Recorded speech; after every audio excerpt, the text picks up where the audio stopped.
अस्सलाम वालेकुम वरहमतुल्लाहि वबरकातुहू। दोस्तों, उम्मीद करते हैं आप तमामी हज़रात खैरियत से होंगे इंशाअल्लाह। अल्लाह की बारगाह में दुआ है कि अल्लाह ताला हम सब को अपने ज़ाकिरीन में शामिल फरमा ले।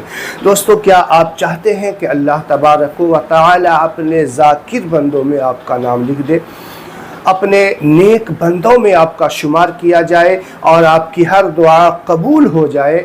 अगर आप चाहते हैं तो आपको ये वीडियो देखना होगा। तो आइए हम जानते हैं कि वो कौन सा अमल है जिसको करने से हमारा नाम नेक बंदों में शामिल हो जाएगा। दोस्तों, अल्लाह तबारक व तआला ने अपने बंदों पर ये करम किया है कि उसे तहज्जुद की नमाज अता की है। तहज्जुद की नमाज का टाइम, तहज्जुद की नमाज अदा करने का तरीक़ा और तहज्जुद की नमाज की फ़जीलत मुख्तसर से वक्त में मुख्तसर छोटी सी वीडियो में आपको हम बता देंगे। देखिए, तहज्जुद की नमाज का जो टाइम होता है वो इशा की नमाज के बाद से लेकर के सुबह सादिक से पहले तक हुआ करता है।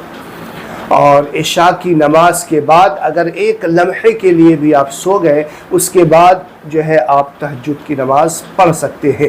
हदीस पाक में आता है, अल्लाह के रसूल सल्लल्लाहु अलैहि वसल्लम इरशाद फरमाते हैं कि जो शख्स रात में बेदार हुआ और फिर 2 रकात तहज्जुद की नमाज पढ़ ले तो अल्लाह ताला याद करने वालों में लिख देता है। यानी ऐसे बंदे को जो रात को उठ करके अल्लाह की मोहब्बत में, अल्लाह की याद में, अल्लाह के खौफ से जो है उठे और 2 रकात तहज्जुद की नमाज अदा कर ले तो उसे ज़ाकिरीन में शामिल फरमा दिया जाता है।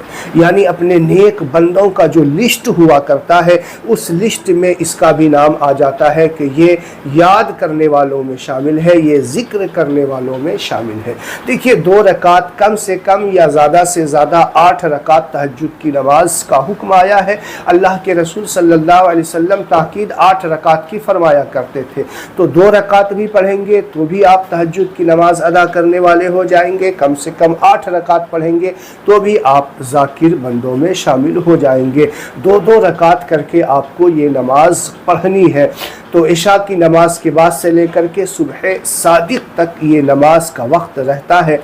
और देखिए, तहज्जुद की नमाज को अदा करने की जो नीयत है वो आपको हम बता देते हैं कि नीयत की मैंने 2 रकात नमाज तहज्जुद की वास्ते अल्लाह ताला के मुँह मेरा काबा शरीफ की तरफ अल्लाहु अकबर कहते हुए आप हाथ को बांध लेंगे। फिर जिस तरीके से नफल नमाज 2 रकात आप पढ़ते हैं उसी अंदाज में आपको पढ़ना है। सना पढ़ेंगे और सना पढ़ने के बाद सूरह फातिहा और सूरह फातिहा के बाद कोई भी सूरत आपको याद हो वो पढ़ सकते हैं। ऐसा नहीं है, कोई मखसूस सूरत इसके लिए नहीं है।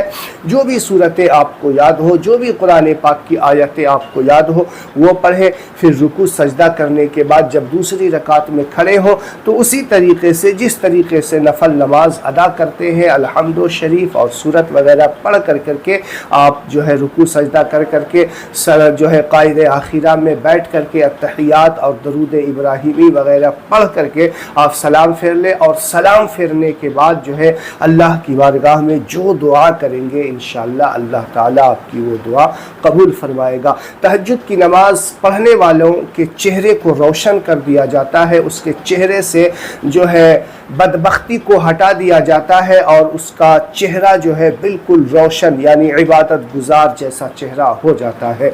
तो उम्मीद है मैं जो आपको बताना चाह रहा था वो आपको समझ में आ गया होगा। तो जो लोग मेरे चैनल पे नए हैं और अभी तक मेरे चैनल को सब्सक्राइब नहीं किया है तो मेरे चैनल को सब्सक्राइब करें, लाइक करें और इसे अपने दोस्तों अहबाब तक ज़रूर पहुँचाएँ, शेयर करें। अस्सलामु अलैकुम व रहमतुल्लाहि व बरकातहू।